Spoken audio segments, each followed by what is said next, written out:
Metro Boomin's Futuristic Summa is a homage to an Atlanta that put partying over ego. And even though we don't get as much music that sounds like the music that we grew up on in those days, it is refreshing and also nostalgic to see everybody listen to it and just remember what it was like to get on that dance floor. You know, if you was in the club like I was around that time, clubs had dance floors, right? Club Miami, Club LaClure, Club Obsessions. All right, I love Obsessions. I used to love to go to Obsessions on a Friday on the east side. Shout out to the east side.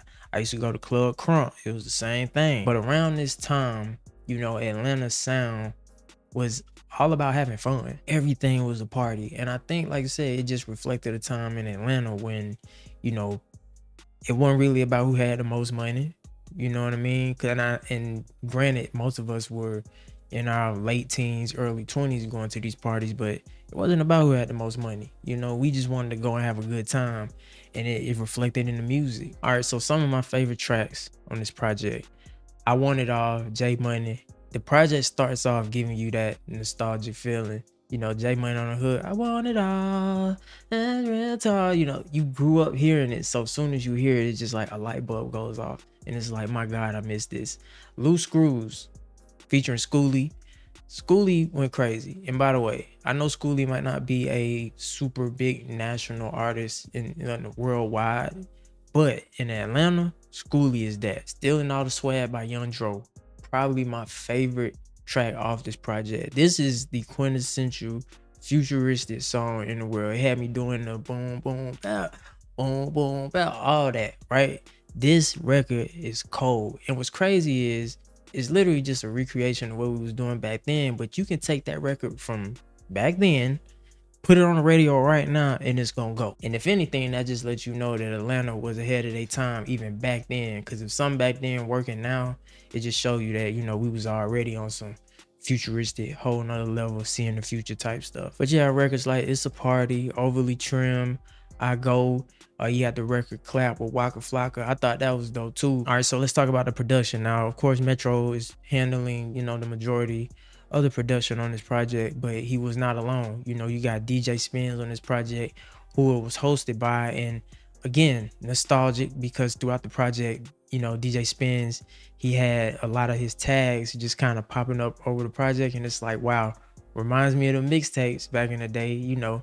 And Spins ain't no slouch neither, right? Go Shorty Go, one of his biggest records back in the day that came out of Atlanta, crazy. So hearing him on this project, hearing his, you know, production, I thought that was really dope that Metro, you know, didn't leave bro out. You know what I'm saying? I didn't forget him, because it's a lot of producers in Atlanta that are an integral part, but they just don't be in the forefront like that. So it was dope to see, you know, Metro go get Spins and let him be a part of this project. But yeah, you know, the usual suspects: Bobby Critical, DJ Plug, you know, Honorable C Note, they all showed up on this project and lended a hand.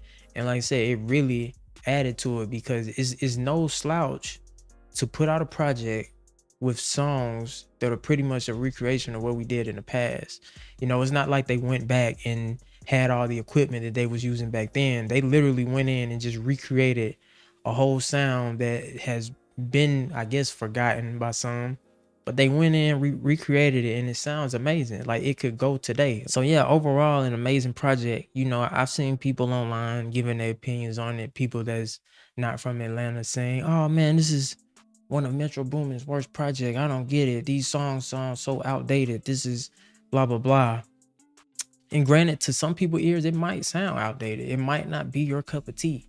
But if you grew up in Atlanta around that time, this project sounds exactly how it's supposed to sound. It's going to put you in that mood to dance. It's going to take you back to them days when you was going to Golden Glide, when you were going to Cascade to them dancing, when you were going to the skating rink.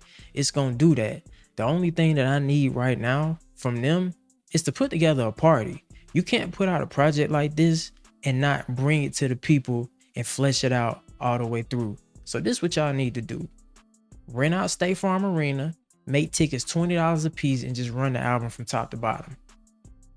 Easily. I mean, you gonna make your money, right? The money gonna be made, but I feel like in order to honor a project like this, you have to do something like that. You have to do something where you bring the people out and they gotta feel this music, right? Because when we was in the clubs, You know what I mean? Dancing to these records.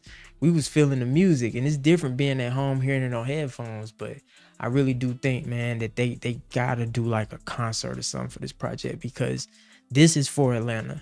Not saying it's not for anybody else that's not a fan of hip hop, but this is for Atlanta. And this is regional. More people that we have from each coast using their own sound, the better. Because I like listening to Kendrick Lamar's GNX, hearing how they get down on the West Coast on the production. I like listening to New York music and hearing how they get down on the production, or the Midwest, you feel me? And when you come down south, we have our own distinct sound. And here in Atlanta, we have a more distincter sound.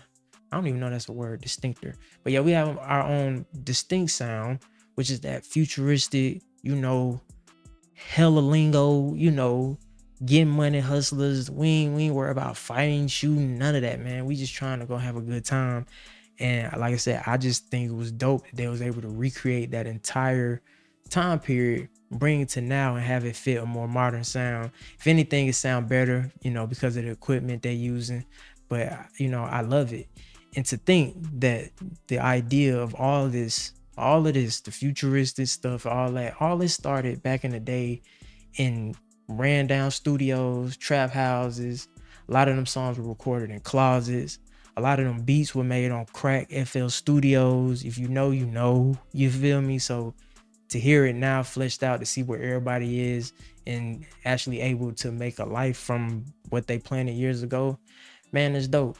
But it's, at the end of the day, it's hip hop. You know, it might not be your cup of tea, but that don't mean it's whack.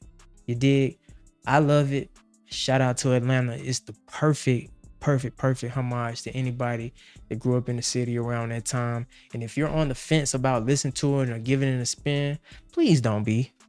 Go check this project out, and I promise you, you're gonna be thinking like me, like, hey, we need a party. They all need to rent out State Farm, Mercedes-Benz. Somebody get Arthur Blank on the phone, man. Tell them to open the doors up.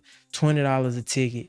And we all come in and we party and we dance and we celebrate the city that we from. But yeah, man, it's the kid Ríez. Until next time, ladies and gentlemen, make sure y'all be safe, stay carefree, and I'll catch y'all later. Peace.